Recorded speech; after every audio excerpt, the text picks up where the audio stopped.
Hello, and welcome to the very first episode of SkillUp English, the podcast. I'm your host, Sarah. And I'm David, your guest and partner for today's conversation.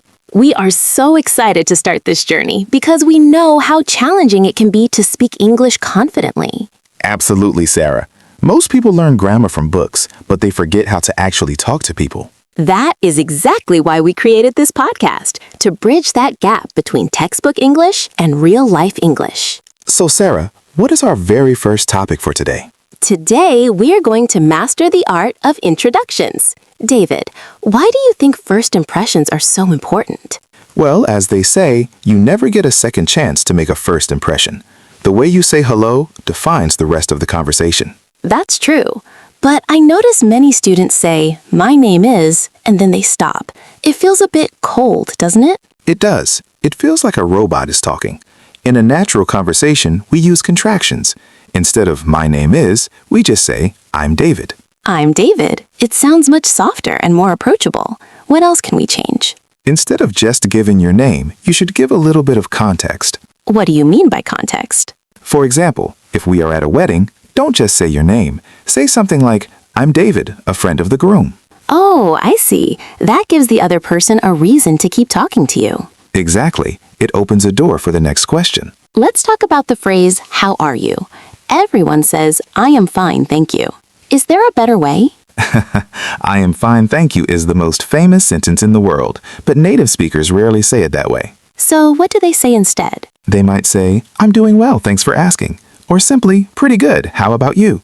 How about you? That is a very important part, right? It keeps the conversation moving. Exactly. A conversation is like a game of tennis. You have to hit the ball back. I love that analogy. Now, David, let's imagine we are at a professional networking event. How should I introduce myself there? In a professional setting, you can start with a polite opening like, "Hi, I don't believe we've met. I'm David." I don't believe we've met. That sounds very professional yet friendly. It is. And then you can follow up with your role. For example, "I'm in charge of marketing at SkillUp." And if I am a student, what should I say? You can say, "I'm currently studying computer science," or "I'm pursuing a degree in finance." That sounds much better than just saying I am a student. Definitely. It shows that you are proud of what you are doing. David, let's talk about a difficult situation. What if I forget someone's name right after they introduce themselves?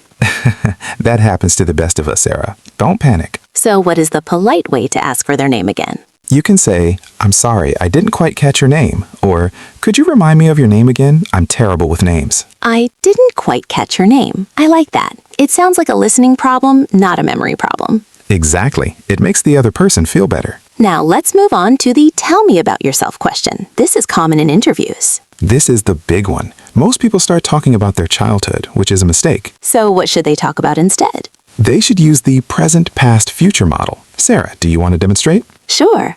Currently, I am a podcast host and English coach. In the past, I worked as a language trainer for 5 years. In the future, I want to create the world's largest online learning community. That was perfect. It was clear, concise, and professional. It really helps to have a structure. Without it, I would just ramble. And rambling is the enemy of a good introduction. Keep it under 1 minute. That's a great rule.